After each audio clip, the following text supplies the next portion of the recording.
Bienvenida al doctor Jorge Jackowski, titular de la FRESPROSA, que es la federación que nuclea a todos los profesionales de la salud a nivel nacional. Tenemos el gusto de charlar con él desde la ciudad autónoma, desde Buenos Aires. Muy buenos días, doctor Jackowski. Daniel Núñez Vivares y Daniel Núñez lo saludan desde Radio Alas, desde los Cronistas de la Mañana, desde la provincia de San Juan. ¿Cómo le va, doctor? Buen día. Buen día, ¿qué tal? ¿Cómo están? Muy bien, doctor, le agradecemos por su tiempo, por su atención. Doctor,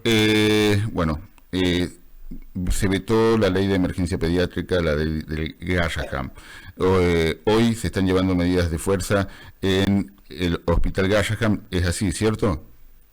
Sí, es todo un plan de lucha porque el Garrahan decidió de manera, yo diría casi espontánea, parar las actividades hoy y convocar a un ruidazo nacional a las 20 horas, aparte confluir con los otros sectores afectados por el veto a las 3:30 en la Plaza de Mayo, pero nuestra actividad central de toda la FESPROSA y del Garrahan también, y de las centrales sindicales, la CTA Autónoma y la CTA de los Trabajadores, va a estar el lunes en una conferencia de prensa que haremos frente al Congreso Nacional a las 3 de la tarde, y sobre todo el miércoles, donde movilizaremos masivamente al Congreso a las 12, momento en que está citada la sesión, que solamente va a tocar el rechazo al veto de la ley de emergencia pediátrica. No va a estar en agenda el miércoles, por lo menos, ni el veto a la ley universitaria ni a los ATN, la ley de gobernadores, ¿no? Bien. Así que va a ser una jornada centrada en salud el 17, y desarrollaremos actividades no solo frente al Congreso, sino en todo el país. Doctor, hagamos un poquito de memoria, porque bueno, la última vez que charlamos estaban en pleno conflicto con los residentes, también el salario de los trabajadores, de los profesionales de la salud. ¿Cómo ha quedado el salario, sabiendo de que, bueno, había habido una propuesta del gobierno que fue rechazada, varias las propuestas fueron rechazadas, el gobierno les llegó a ofrecer hasta un pequeño bono de 25.000 pesos, igual que la gente del PCN, esto es así, ¿no, doctor? Sí, no, en realidad no hubo nunca hubo negociación con el Garrahan, nunca. A ver si para que sea claro, jamás el gobierno se sentó con la Asociación de Profesionales, ni la Junta Interna de ATE, ni los autoconvocados. Lo que hacía era sentarse con los gremios serviles del poder, que no están en el paro, que son UPCN y CIPTEGUA, y le hacía ofertas que estaban aceptadas de antemano, lo cual obviamente siempre fue rechazado por todas las asambleas. Así que negociación con el Garrahan no hubo. Se encontró este tema de la ley, porque la ley se llama ley Garrahan, pero no lo es. Es decir, la ley recompone los salarios de todo el sistema pediátrico argentino a niveles de noviembre de 2023. Recompone los salarios de todos los residentes de todas las especialidades a noviembre de 2023 y exime de impuestos a las ganancias por guardias y horas extra a todos los trabajadores de salud del país, públicos y privados. Es decir, que es una ley que tiene mucha amplitud, que beneficia a los trabajadores en general y destina una cantidad de fondos específicos para el Garrahan, recomponiendo su presupuesto. Pero por eso es de interés para todos que esa ley salga, y por esa razón también, en función de la política, digamos, de motosierra directamente ciega que tiene el gobierno, la han vetado. Aunque el costo fiscal es menor que cualquiera de los intereses que se está pagando ahora por las letras, las LEFI, las LEVAC, todas esas letras con el cual juega la timba financiera el ministro, cuestan más al gobierno pagando intereses monstruosos que lo que sale la ley de financiamiento. Doctor, hoy por hoy, ¿en cuánto está un salario promedio de un médico en el Garrahan con 10 años de antigüedad? Póngale, o 15. El salario de 40 horas debe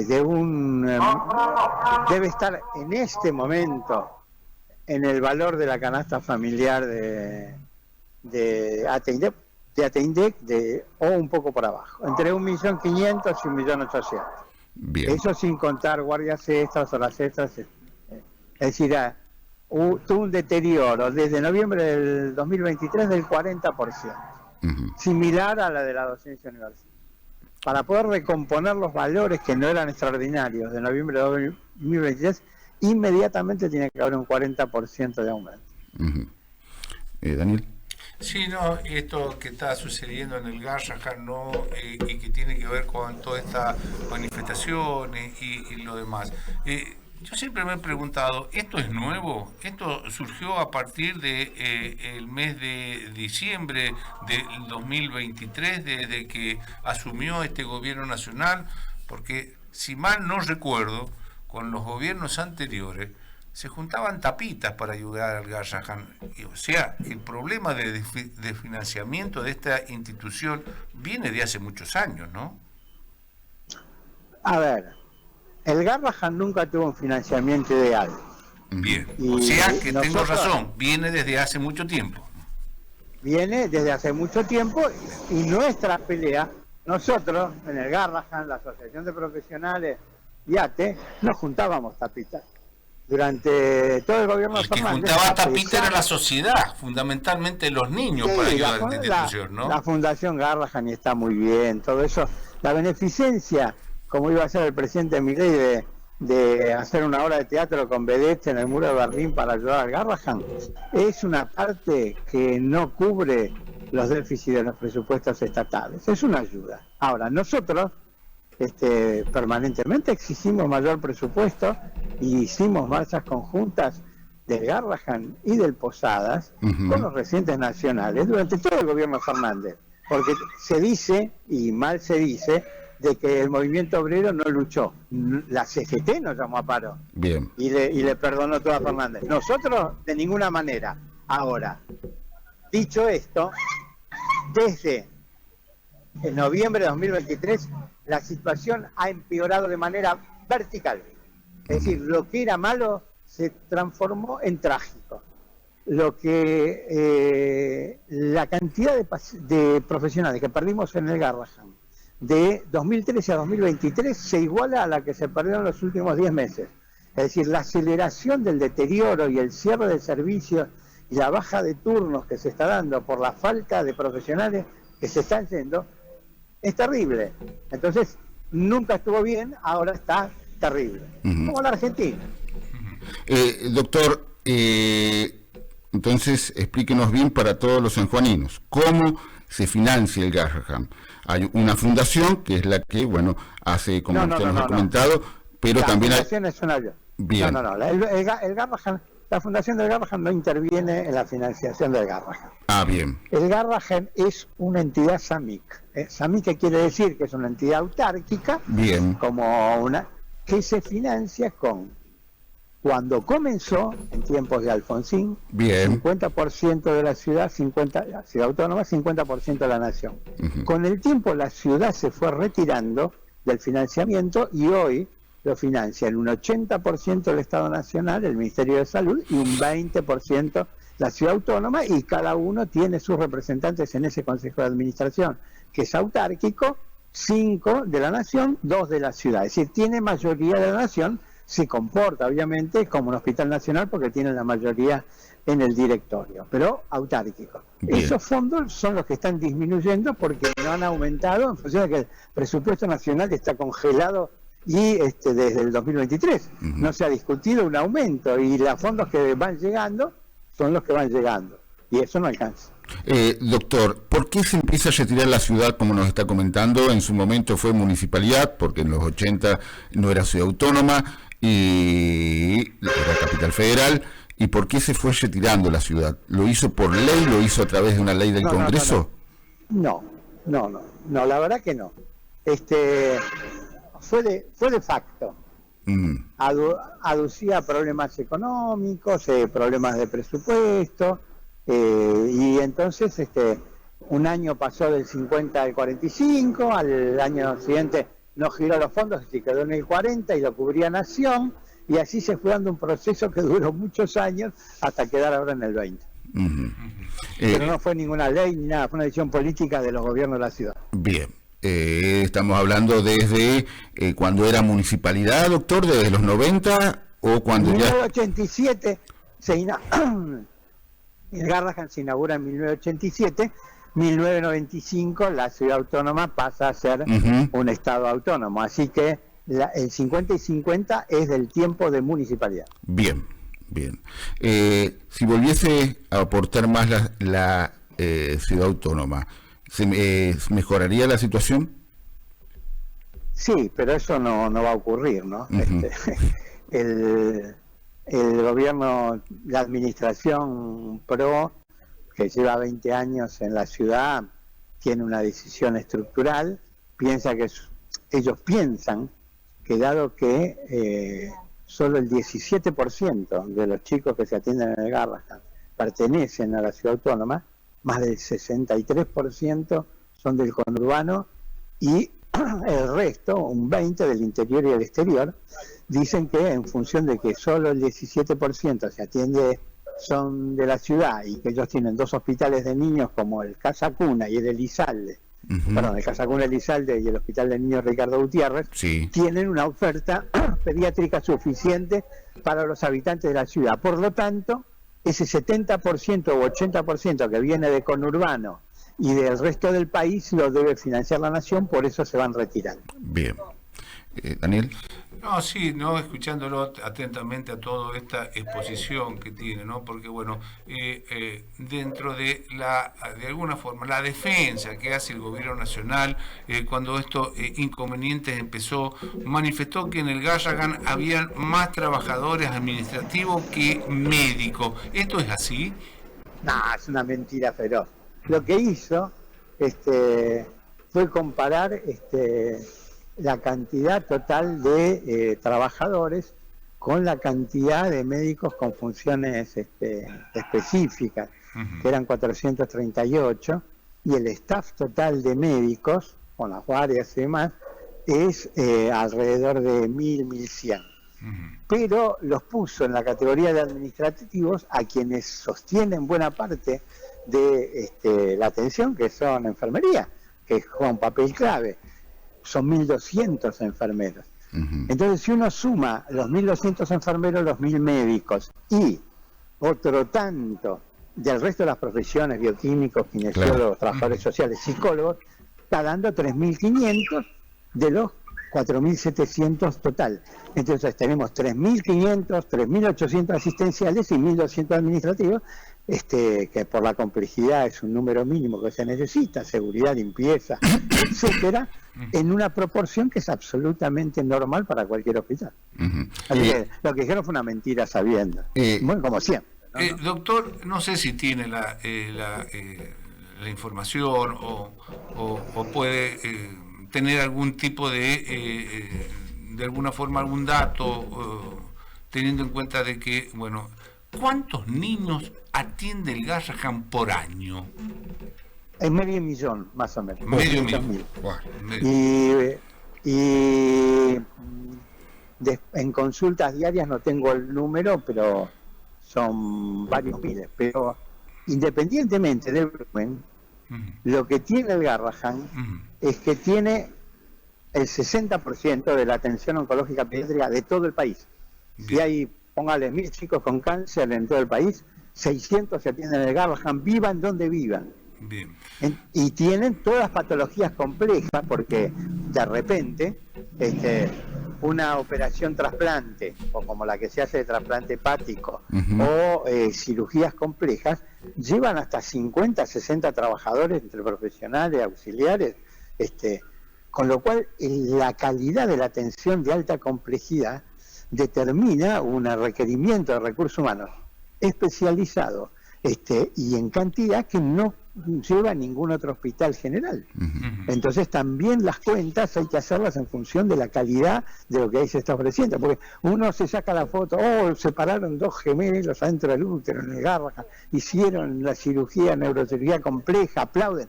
¿Y cuántas decenas de trabajadores estuvieron atrás de eso? ¿Y cuántas horas? Y después no le dan el presupuesto porque hacen la cuenta como si estuviesen atendiendo una angina o una bronquitis. Bueno, esas son las manipulaciones del poder. Claro, pero hay cosas que llaman mucho la atención. 500.000 de niños es una barbaridad de cantidad de casos, ¿no?, que se atienden en un solo institución del Estado. La más grande Es la más grande del país. Pero, a ver, la provincia de Buenos Aires tiene aproximadamente 18 millones de habitantes. Sí. Y usted me dice que más o menos el 60% de los que llegan al Garrahan son del conurbano bonaerense. La provincia de Buenos Aires, con tanta cantidad de habitantes, ¿no tiene instituciones de esta categoría como el Garrahan? No. A ver, el Garrahan fue pensado como el vértice del sistema pediátrico argentino. Es decir, el Garrahan no se hizo para la ciudad autónoma, no lo hizo la ciudad autónoma, fue un proyecto de la nación y lo hizo intencionalmente para crear una institución donde una cantidad de patología que debía atenderse en el extranjero o mandar a Estados Unidos o no resolverse, se pudiera resolver en el sector público. Ese fue el proyecto original. Por lo tanto, es verdaderamente un hospital nacional. El problema, evidentemente, es que el crecimiento exponencial del conurbano y el crecimiento exponencial de la pobreza en el conurbano y de la pobreza pediátrica o de los chicos, porque más del 70% de los chicos del conurbano son pobres, hacen que requieran del hospital público. Y la estructura del hospital público de la provincia de Buenos Aires tradicionalmente es deficitaria, a pesar de que hay hospital de niños en Budge, en La Plata. Este fenómeno de atenderse en Ciudad Autónoma, por ejemplo, el 70% de los chicos también en la Casa Cuna, Hospital Elizal de la Municipalidad, también son del conurbano. Más del 50% de lo que se atiende en todos los hospitales de la ciudad, adultos y niños, son del conurbano. ¿Por qué? Porque así funciona este sistema de la megalópolis. Hay 6 millones de trabajadores que entran todos los días y salen todos los días a dormir en el conurbano, y bueno, también consumen, dejan IVA, entran a las arcas de la ciudad, es decir, no es que la ciudad solo paga. Pero bueno, así funcionan las megalópolis. Como no tenemos un sistema único de salud, no sé si alguien conoce París. París tiene un sistema de 50 municipalidades, pero el sistema de transporte de Île-de-France, de todos los tres, son de un solo entidad, que es el sistema de transporte de la Île-de-France. Es decir, nosotros no pudimos crear, por desacuerdos políticos, un sistema único de atención y de emergencias en el AMBA, en el área metropolitana de Buenos Aires. Y esa dificultad de llegar a acuerdos hace que haya roces permanentemente entre capital y provincia, entre los municipios, por a quién le corresponde, quién lo paga, y la gente, bueno, se toma el tren y saben que si vive en Bancalari, se toma el tren, que no es muy caro, y se atiende al pirobano, porque en los hospitales de la zona norte muchas veces no tiene turno o están desbordados. El Garrahan es también parte de ese sistema, por eso el 63% de los chicos son del conurbano, y muchos no son de alta complejidad, es decir, muchos chicos con patología normal. Ahora, por ejemplo, se eliminaron los turnos pedidos en el propio hospital. Antes uno podía atenderse y podía pedir el turno en el propio hospital y tenía otra consulta. Ahora directamente hay que hacerlo todo por teléfono. Entonces la cantidad de consultas de urgencia va disminuyendo, pero uno va a la guardia y lo atiende. Y por último, ¿no? Que tiene que ver, ¿no?, con la cifra que usted mismo nos acaba de dar, ¿no? Hay un porcentaje importante, casi un 20% de extranjeros, niños extranjeros que vienen a atenderse. Del interior y extranjeros, no. Bueno, póngale un 5% de extranjeros. La pregunta, déjeme terminar de hacerle la pregunta. ¿En algún momento se ha observado, o a través de esta situación, de esta autárquica que funciona justamente en el Garra y que administra la misma, ¿no ha pensado que a estos extranjeros de alguna forma se le está dando una atención del Estado Nacional y que tendrían que cobrarles como están haciendo algunas provincias del norte? No, yo estoy en contra, absolutamente. Porque yo estoy en contra, yo tengo una posición personal. Le digo, porque si hay alguna situación similar en el exterior, países vecinos, nos cobran. Vaya a Chile, usted se enferma en Chile, no lo atienden si no paga. Vaya a Bolivia, si tiene algún problema médico, no lo atienden si no paga. Es así.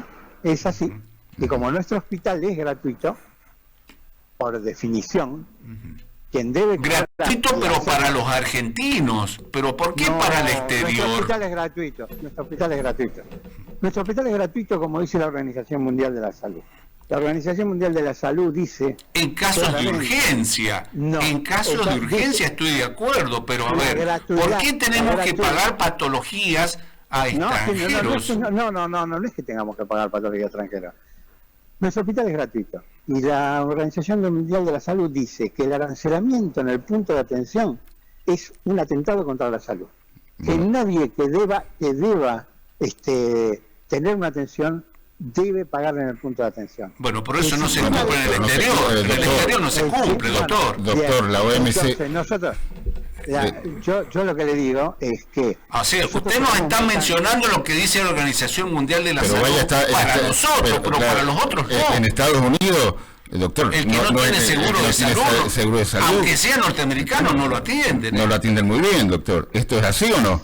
Es así, lo atienden en la urgencia y después arreglate. Claro. Pero no es el caso cuando usted va a la Unión Europea. Usted tiene que ir. Mire, estuve en Europa, yo hace muy pocos meses estuve en Europa, y dentro de las personas que fue conmigo a Europa, el contingente, se enfermó una persona. Y tuvo que pagar, iba con un seguro de salud que se lo devolvían después acá en la Argentina. Pero allá tuvo que pagar, si no, no lo atendían, Bien. Allá tuvo que poner euros uno arriba del otro. Y evidentemente no sé si eran hospitales tan públicos. Yo le voy a decir lo siguiente. Nosotros tenemos un mecanismo que es el Mercosur, y donde tiene un grupo que se llama SGT-11, que es donde se discute permanentemente los convenios de atención entre uno y otro. Y donde se discute salud de frontera, porque obviamente mucha gente hoy está cruzando la frontera para hacer atención odontológica en países donde es más barato, etcétera. Póngale a Rivera Santana do Libramento. Pero hay mecanismos posibles, como el que tiene la provincia de Chubut, donde hay dos localidades de la zona sur patagónica chilena, que como ustedes saben, es bien aislada y que tiene dificultades de comunicación con sus centros provinciales, pero que están muy cerca del hospital de Esquel. Entonces el hospital de Esquel atiende toda la patología compleja y oncológica y en general de esos dos pueblos de Chile. Y todos los años le pasa la factura al gobierno chileno por un convenio y el gobierno chileno paga a la provincia de Chubut y al hospital de Esquel. No, en eso estoy totalmente de acuerdo, ¿no? Bueno, pero... por eso digo, primero hay que ver cada caso, porque el sistema de cobro del Garrahan es un sistema muy sofisticado y muy grande. Buena parte de los empleados administrativos están en el sistema de cobro, y como tiene mejor complejidad que cualquier sanatorio privado, OSDE o cualquier otra prepaga, en la patología compleja va al Garrahan y le paga al Garrahan. Y las obras sociales igual. Y las provincias, por ejemplo, el IOMA también. Se hablaba de la deuda, que eran 1.000 millones. Bueno, el IOMA, no hablemos mucho, que el IOMA está reventado, está quebrado hoy por hoy, ¿o no? Y él estaba con atraso en los pagos, pero digamos, es un pagador. Es más, el gobierno a través del IOMA le debe al Garrahan más de 4.000 millones de pesos. No son 4.000, bueno, no importa. Bueno, aunque sean 1.000, ya pero está debiendo, ¿no? Lo cual no se cumple todo esto que nos está diciendo usted. Obviamente que puede haber atrasos en los pagos de las obras sociales que están mal y de las provincias que están desfinanciadas por el ajuste que está haciendo el gobierno Milei. No me cabe la menor duda. Pero el gobierno de la provincia de Buenos Aires no lo maneja Milei, lo maneja otro gobierno provincial. Sí, bueno, por eso, mire, hoy la provincia de San Juan, el ministro de la provincia de San Juan ha sacado un comunicado diciendo que las cuentas de la provincia están ordenadas. ¿Y a mí qué me importa? Bueno, pero...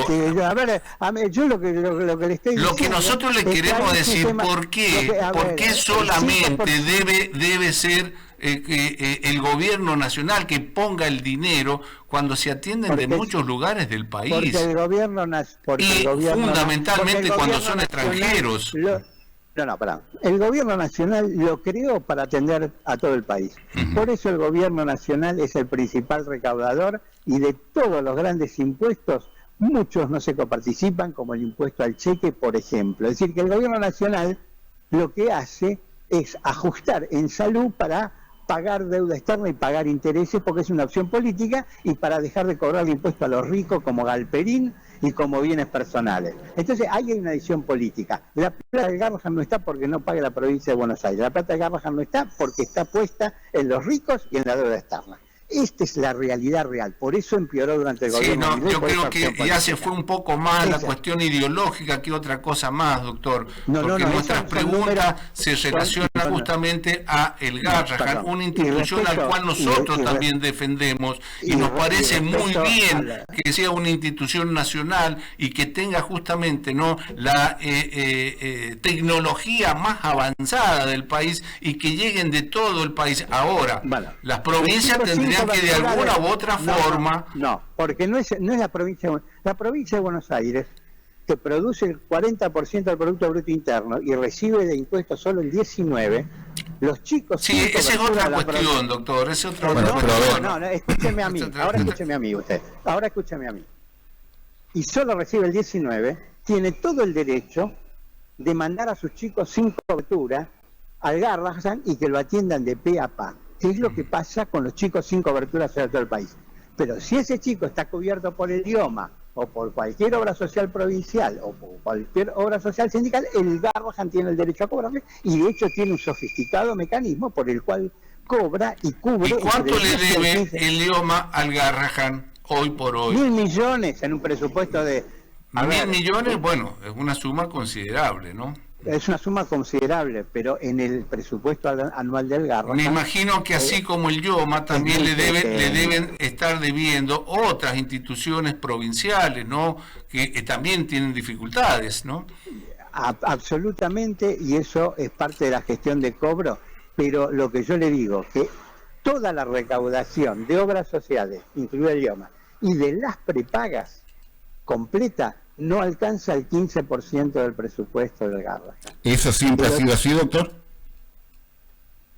Sí, a veces fue menos cuando tenían menos capacidad de cobro, cuando sofisticaron la capacidad de cobro y se armó el registro único de prestadores y se armó el sistema de hospitales descentralizados en los años 2000 y se fue perfeccionando el cobro a las obras sociales. El Garrahan, si usted entra, tiene todo un piso que es recupero de costos. Bien. Y donde se cobra y de donde iban a sacar los 300.000 pesos para los residentes que no quería poner en el Estado Nacional, se iban a sacar de esos fondos. Pero eso configura el 15% del presupuesto. Y el drama está en el 85%, no en ese 15% de gestión de las obras sociales. Y respecto al tema extranjeros, cada extranjero, obviamente, que viene, no vienen son derivaciones hechas de la máxima complejidad de... Doctor, hay que tener en cuenta que habían tours de... Nunca hubo tours en el Garrahan. Sí, no, habían tours para todas las... Mentira. Sí. Usted está diciendo algo que no es la verdad. Los tours se daban en los hospitales generales de la ciudad, nunca en el Garrahan. Nunca hubo tours en el Garrahan. Los tours se daban en el Hospital Piñero, en el Hospital Güemes de Aedo, y eran un mecanismo mafioso que nosotros conocíamos muy bien y lo combatíamos, donde gente armaba un circuito de operación gratuita dentro de los hospitales y traía a la gente de Paraguay en micro y les cobraba. Eso claro que sí existió, pero en el Garrahan no, porque el Garrahan tiene una complejidad y un sistema de admisión mucho más complejo que el de los hospitales generales, y acá venían a operarse la vesícula de Paraguay, por ejemplo, para dar un ejemplo, de Bolivia un poco menos, pero los tours que venían de Asunción iban al Güemes de Aedo o al Piñero de la Ciudad Autónoma, y eso está pésimo, porque son mecanismos totalmente ilegales, pero hay mecanismos legales para poder atender a los extranjeros, y eso tiene que resolverlo el gobierno paraguayo con el gobierno argentino en el marco del Tratado del Mercosur, que tiene contemplado cómo se hace eso y cómo se hace en Chubut, como yo le di el ejemplo, que es un ejemplo totalmente transparente. Doctor, ¿y estos tours quién los armaba? Gente de Paraguay con médicos de acá que tenían vinculaciones. Claro. Bien. O sea que era una asociación ilícita, básicamente. ¿Y lo sabía el gobierno de la ciudad, doctor? Claro que sí. que el de la ciudad y de la provincia, porque eran tours a hospitales de la ciudad y de la provincia. Y que lo sabía. Pero con muchas cosas que no son legales, se hace la vista gorda. Eso es así. Es decir, hacer cirugías estéticas a la tarde, cobrando en hospitales públicos y cobrarle a los pacientes. Un montón porque hace falta administraciones cada vez más transparentes. Claro. Pero sabemos de eso y nosotros lo hemos combatido. Es decir, los mecanismos mafiosos y los mecanismos están muy mal y no corresponde, pero sí le decimos a los gobiernos: arreglen a nivel gubernamental, los dos ministros de salud, cómo se arregla con estas cosas, cómo se discute en el SGT 11, salud de frontera, que eso sí se discute, pero el tema de la migración no se discute. Doctor, le damos las gracias por su tiempo. Y habernos deburrado en muchos temas que tienen que ver justamente con la última, doctor, dos cortitas. Sí. Tenemos que el próximo miércoles, entonces, la movilización al Congreso Nacional y una conferencia de prensa que se va a dar, empieza la semana próxima. Y acá en San Juan, su gremio de base, Asprosa, renueva autoridades en el mes de noviembre. ¿Usted tiene pensado visitar nuestra provincia? Sí, seguramente, como hemos hecho en cada asunción de la nueva comisión, vamos a estar ahí y estamos conversando con todas las provincias a ver qué acción de apoyo va a haber en cada provincia para el día 17, y el lunes en la conferencia de prensa lo vamos a dar a conocer. Muchísimas gracias, doctor, por su tiempo, por su atención, y un fuerte saludo desde San Juan.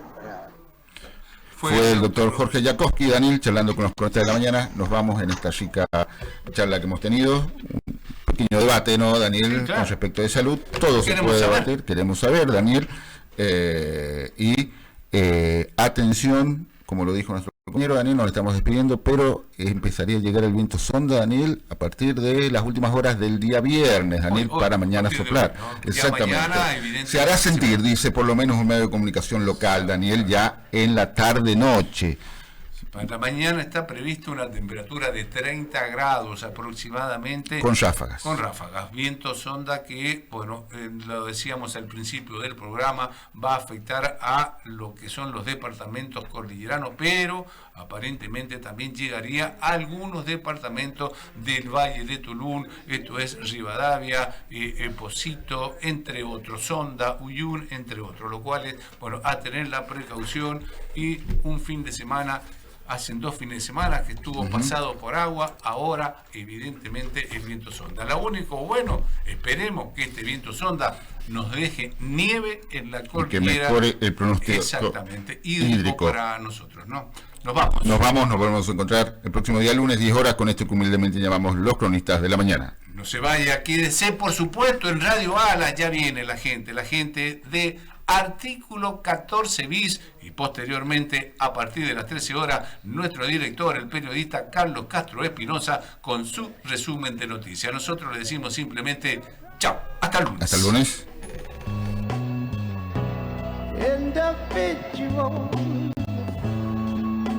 living for the city, but the flame couldn't go much higher.